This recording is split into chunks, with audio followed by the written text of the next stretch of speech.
মানে যাক এটা আমি অনেক বলবো না, ওবায়দুল কাদের সাহেব লাগামহীন কথাবার্তা বলছেন। যেটা বলছেন উনি নিজের দলের লোকদেরকে সমালোচনা করতে গিয়ে উনি লাগামহীন ভাবে কথা বলছেন। উনি মাঝে মাঝে যে বেগম জিয়া যে কথাটা বলেছেন, এই কথাগুলো ওবায়দুল কাদের কণ্ঠে বেশ কয়েকবার শুনেছি, একবার দুবার না কিন্তু বেশ কয়েকবার। এখন এখানে আপনার ইফতারের রাজনীতি দেখুন, ইফতারের রাজনীতিটা মানে কি? রাজনীতিতে একটা গুণগত পরিবর্তন হয়েছে। আমরা রাজনীতি করেছি, আমরা নিজের হাতে পোস্টার লাগিয়েছি, নিজের চুঙ্গা ফুকিয়েছি। এখন চুঙ্গা ফুকা কাকে বলে এটা কিন্তু জানে না। রাজনীতিটা অনেকটা মানে পরিবর্তন হয়েছে। এখন কিন্তু আগের মতো মিছিল মিটিং মানে সেই ধরনের কোনো কিছু নেই। এটা ঈদের যে ইফতারের মধ্যে রাজনীতিটা হচ্ছে, ইফতার যে পার্টি, ইফতার পার্টিটা একদম মানে প্রান্তিক পর্যায়ে থেকে সর্বোচ্চ পর্যায়ে ইফতার পার্টিগুলো হচ্ছে। সেখানে এক ধরনের মেলামেশা হচ্ছে, আলাপ আলোচনা হচ্ছে, রাজনৈতিক একটা চর্চা হচ্ছে সেখানে। আপনি যেটা বলছেন যে নির্বাচন, এখন মাননীয় প্রধানমন্ত্রী তার সমস্ত সুযোগ সুবিধা কিন্তু ভোগ করে তিনি নৌকার পক্ষে ভোট চাচ্ছেন, কিন্তু এটা কিন্তু আপনার একটা লেভেল প্লেইং ফিল্ড তো বলা যায় না। দ্বিতীয়ত আপনি বলছেন অনিশ্চয়তা। আপনার নির্বাচন নিয়ে চিন্তা করছেন, আমি কিন্তু কোনো নির্বাচন দেখছি না। আমি কিন্তু মোটামুটি ভাবে নিশ্চিত যে নির্বাচন 2018 অথবা আগামী দিনে নির্বাচন হবে, এটা অন্তত আমি বিশ্বাস করি না যে এটার একটা ইতিহাস আছে। ইতিহাস আছে যে ধরুন 74 বা 75 সালে আমরা নির্বাচন দেখিনি। আমরা একদলীয় একটা শাসন ব্যবস্থা। 5 বছর পরে কি হবে? না 5 বছর পরে কি হবে বলতে আর দরকার নাই তো, কারণ এখানে কি হবে সেটা তো আপনার ওই যে জাপান এমপি বলে দিয়েছেন, তারপরে বলেছে এগুলো টেস্ট কেস, এগুলা এটা বলে দিয়ে একটু মানে একটু বাজিয়ে দেখছেন আর কি। আসলে ঘটনাটা যেটা সেটা হলো যে আপনার সত্যিকার অর্থে আওয়ামী লীগ, যদি আওয়ামী লীগের ভাষা অসংখ্য উন্নয়ন করেছেন, আমরা বলি যে মহা উন্নয়ন করেছেন, মহা উন্নয়ন নামে মহা মহা মহা লুটপাট করছেন, কোনো জবাবদিহিতা নাই উন্নয়নের, বুঝছেন। আপনি আমাকে আপনার পেট ভরে খাওয়ার পরে যাওয়ার সময় একটা গলা ধাক্কা দিলেন, এটা কোনো দাম নেই, বুঝছেন না। অনেকটা এইরকম আর কি জনগণের সামনে যেটা করা হচ্ছে। ওকে, আওয়ামী লীগ উন্নয়ন করছে, জনগণ আওয়ামী লীগে ভোট দেওয়ার জন্য উন্মুখ। আসুন না একটু মানে মানে নিরপেক্ষ রেফারির অধীনে আমরা সত্যি কাছে এই যে ওবায়দুল কাদের সাহেব দিনান্ত পরিশ্রম করে যাচ্ছেন, ওনার কি মনে একটু সাত জাগে না যে আসলে কি জনগণ আমাদেরকে ভোট দিচ্ছে কিনা?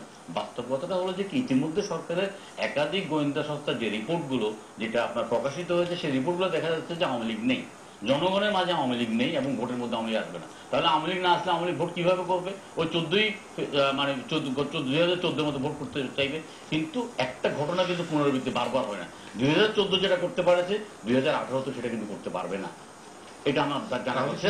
অন্য যেমন 1996 সালে বিএনপি যেটা করতে পেরেছে 15 ফেব্রুয়ারিতে, 2007 কিন্তু সেটা করতে পারে নাই।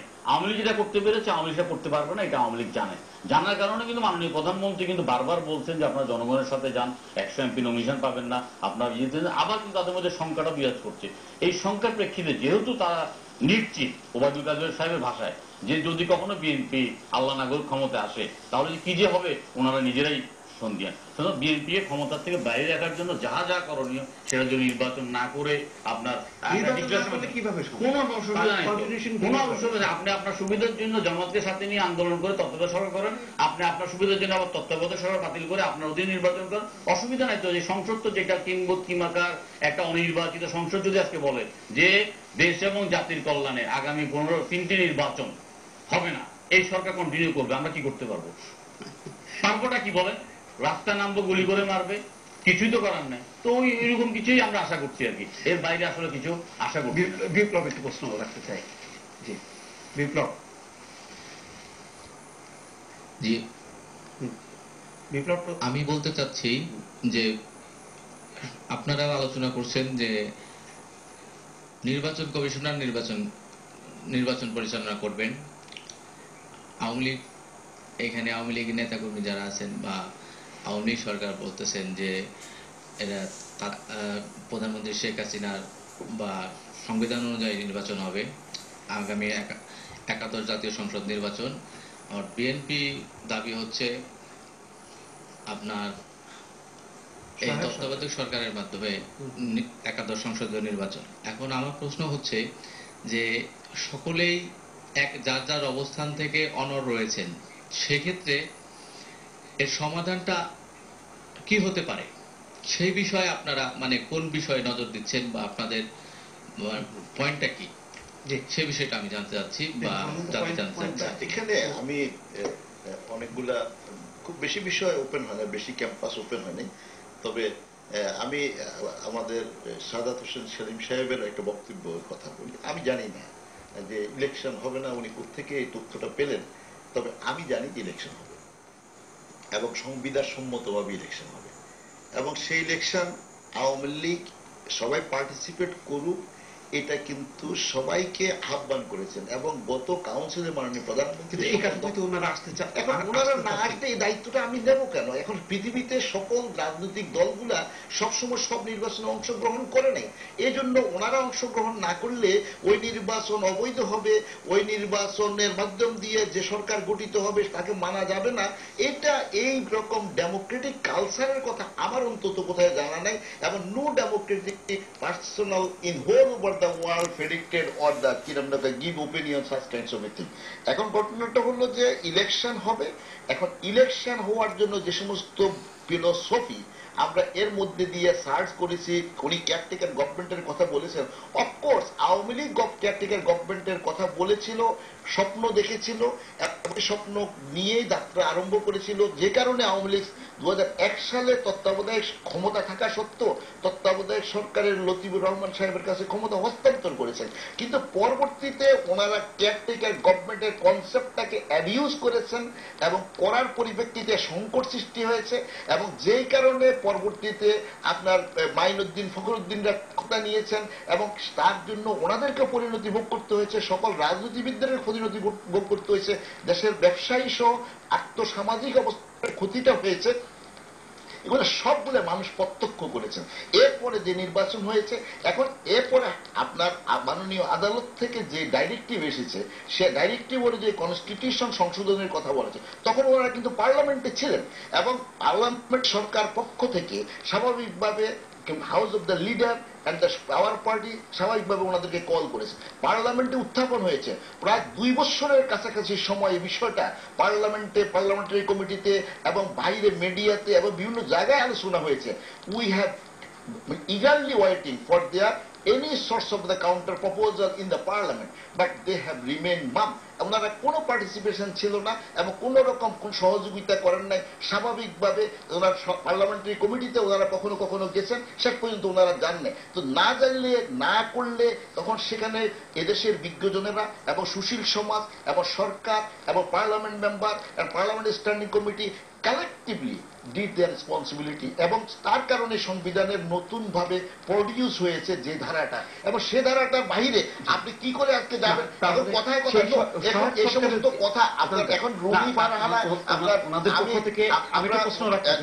এখন ঘটনাটা হলো যে কথাবার্তা আমরা মনে হয় যেন ধরেন উনি অনেক ভালো বলেন, কিন্তু শিষ্টাচার শব্দটা আমরা আমার মনে হয় যেন এখানে আমাদের আলোচনার কোনো দরকার ছিল কিনা আমি জানি না। আমাদের ওবায়দুল কাদের সাহেব যে কথাটা বলেছেন, যারা টাকা পয়সা কামাচ্ছেন বৈধ অবৈধ পথে তারা সতর্ক হন। যদি আপনাদের এরকম টাকা পয়সা কামানো অব্যাহত থাকে শেষ পর্যন্ত পালাইতে হবে। এই কথাটাকে আমরা ভিন্নভাবে বলতে পারি, বাট উনি যেটা বলছেন পত্রপত্রিকা এক এক পত্রিকা এক একভাবে লিখেছে। এখন ওনার কাছে হয়তো কয়েকটা পত্রিকার রেফারেন্স আছে, এই রেফারেন্সটাকে নিয়ে আমরা আমার মনে হয় একটা মেসেজ কনক্লুড করার মতো সুযোগ আমাদের হাতে। আমি সাবজেক্ট না এক্স্যাক্টলি। এখন আমি আপনার কাছে যেটা জানতে চাচ্ছি যে ওনারা যেই সহায়ক সরকারের দাবিটা করছেন, সেই সহায়ক সরকারের কনসেপ্টটা কি আপনাদের কোনো ধারণা আছে? মানে ওনাদের কাছ থেকে কি পাচ্ছেন? ফিরোজ ভাই, আমি যদি এই প্রশ্নটা করি, সহায়ক সরকারের কোন কম্পোনেন্ট নিয়ে ওনারা ওনাদের নিজের ইন হাউস কি কোনো আলোচনা করেছে, অথবা এই জন্য কি কোনো আলোচনা কি পাবলিক করেছেন যে আমি জানবো আপনি জানবেন? এখন সহায়ক সরকার বলতে কি, সরকার তো সহায়কই, সরকার তো নির্বাচনকালীন সময় সহায়ক থাকবে, এবং সেখানে কনস্টিটিউশনালি এই কথাটা পরিষ্কার আছে, সরকার সহায়তা করবেন এবং সেটা করবেন, সরকার ইজ কমিটেড। এবং শেখ হাসিনা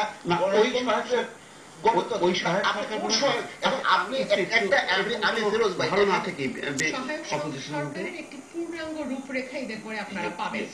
আপনারা নির্বাচন কমিশনের পূর্ণাঙ্গ রূপরেখা পেয়েছিলেন, আপনাদের নিশ্চয়ই মনে আছে। 2030 পূর্ণাঙ্গ রূপরেখা আপনারা পেয়েছিলেন, নিশ্চয়ই আপনাদের মনে আছে।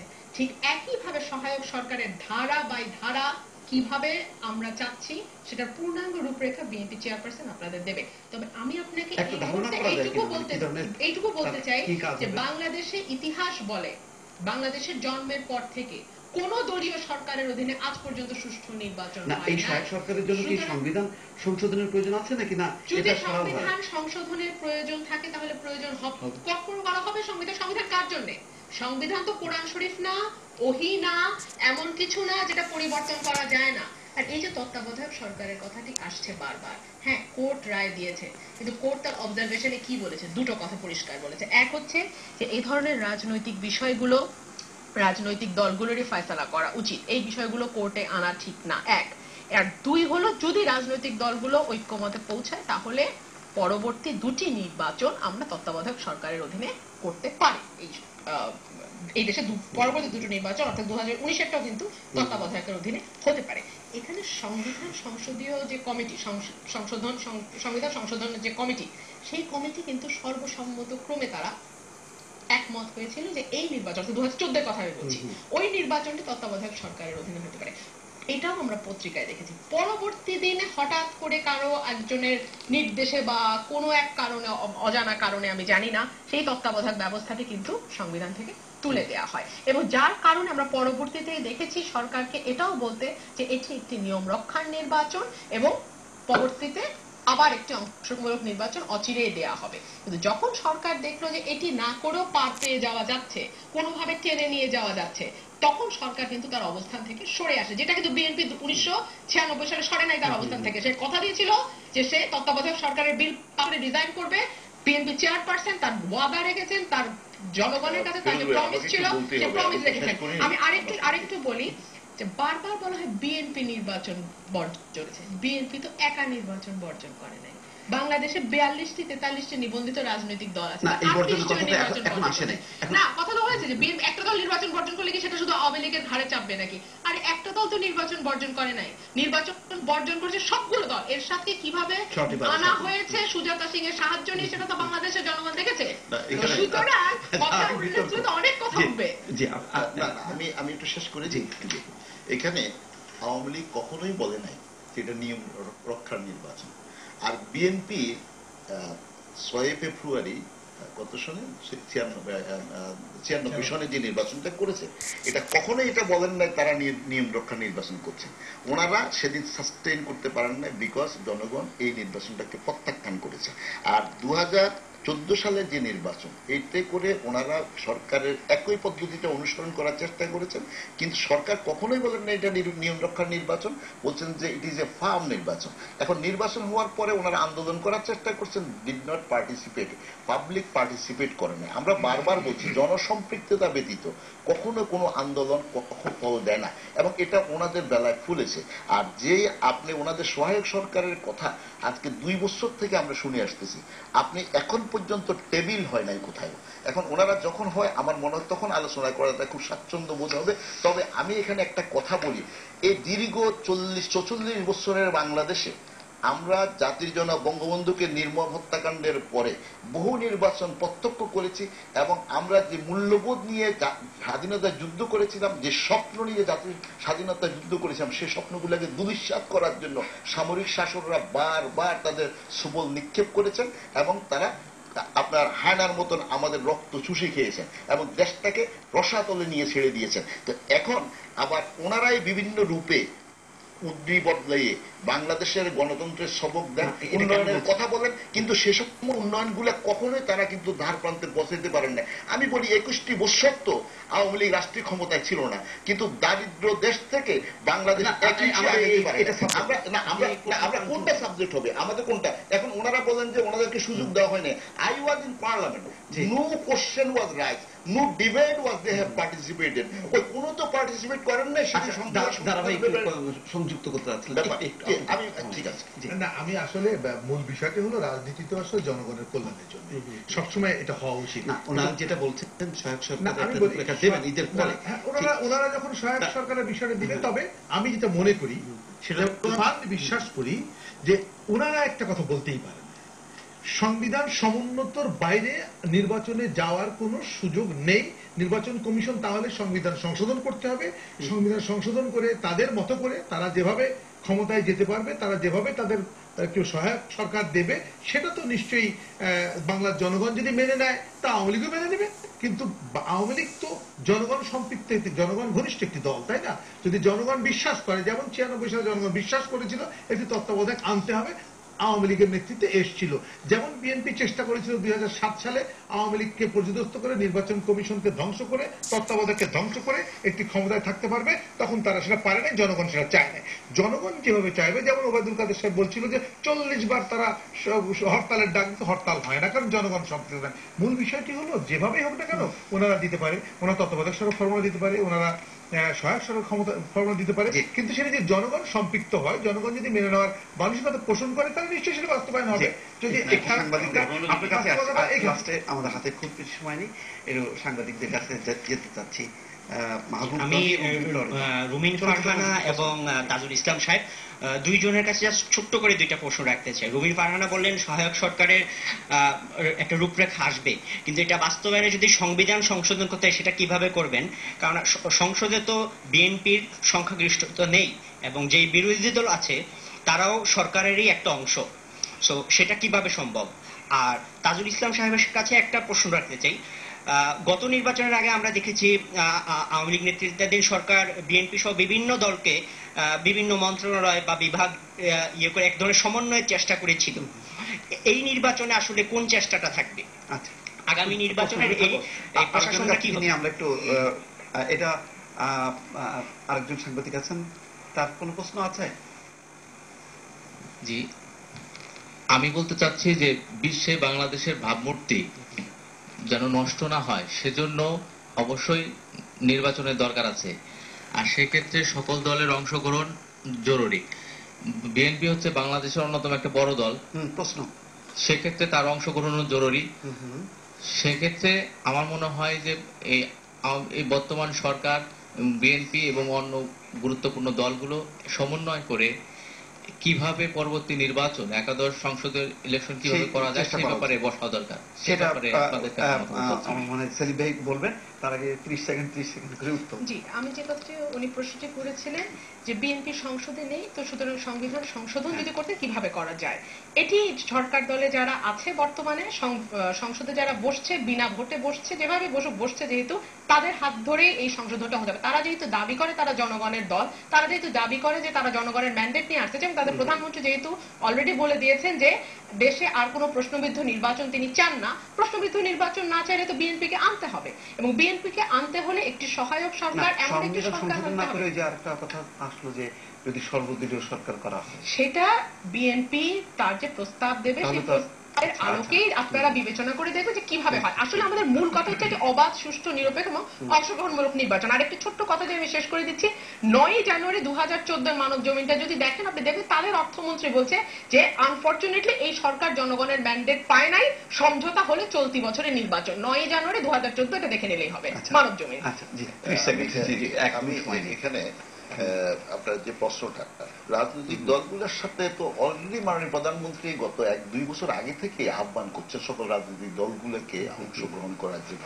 এখন বিশেষভাবে পারসুয়েশনের কোন রকম অবকাশ আছে কিনা আমার না, ওটা বলছেন যে নির্বাচনের জন্য নির্বাচনের যে সহায়ক সরকার, অর্থাৎ একটা সবাইকে সবগুলো দলকে headache of the Awami League or the government, এটা হলো যে হেডেক হলো যে এখন অন্যান্য দলগুলোকে গতবারের মতন যেভাবে সমন্বয় করার চেষ্টা করছে, সমন্বয় করার জন্য বিভিন্ন প্রক্রিয়া অব্যাহত আছে। এখন নির্বাচন এখনো 1.5-2 বছর বাকি আছে, এখন এর মধ্যে দিয়ে তো এখনই কোন রকম কর্মকাণ্ডে আপনার সংযুক্ত হওয়ার আর পার্লামেন্টে চিন্তা আছে কিনা, সেই চিন্তাটা আছে কিনা? না, চিন্তা তো না থাকলে মাননীয় প্রধানমন্ত্রী আহ্বান করলেন কি করে?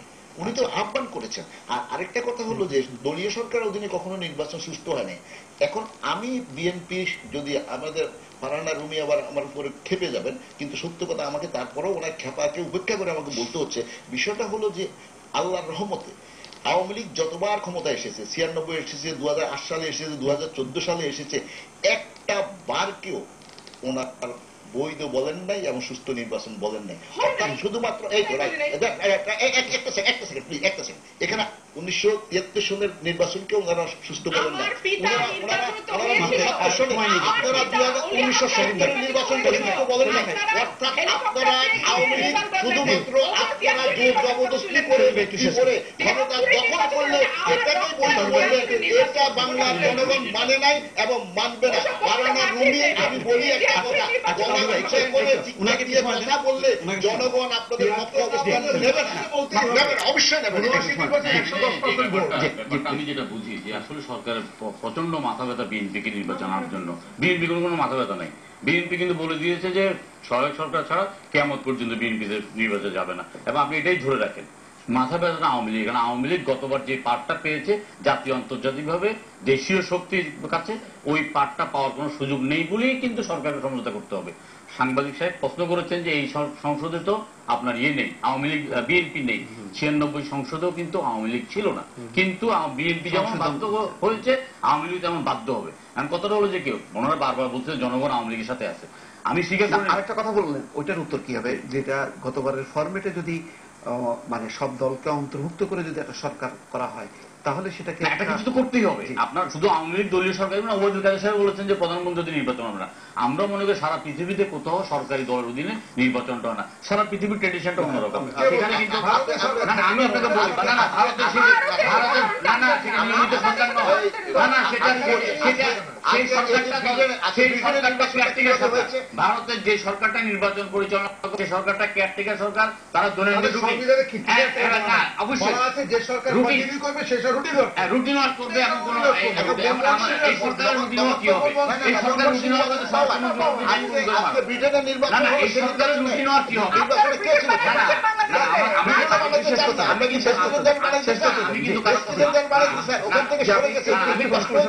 আমি একটু কনফিউশন আছে যে সরকার আওয়ামী লীগের সাথে সরকার মানে জনগণ আছে, এটা তো আমরা প্রমাণ পেয়েছি। কারণ আওয়ামী লীগ বলেছে যে দ্বিতীয় গোপালগঞ্জ হলো টঙ্গী, টঙ্গীতে গোহারা হারার পরে কিন্তু আওয়ামী লীগ কিন্তু নির্বাচন তো সরে আসছে। ইনশাল্লাহ আওয়ামী লীগ কিন্তু ওইভাবে আর নির্বাচনে যাবে না, কিন্তু যেতে বাধ্য হবে।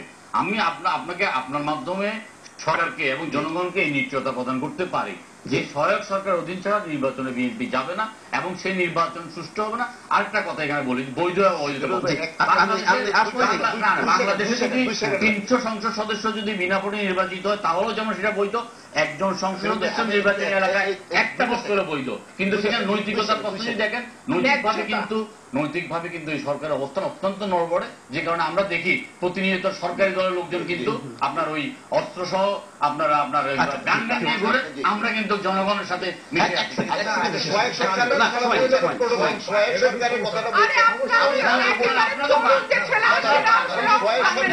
ধন্যবাদ জানাচ্ছি আব্দুল ওয়াদুদ দারা এমপি, সাদাত হোসেন সেলিম এবং বেশা রুবিন ফারহানা, এবং আমাদের আরেকটি স্টুডিওতে মাহবুব রনি এবং বিপ্লব রেজা। আমরা সবাইকে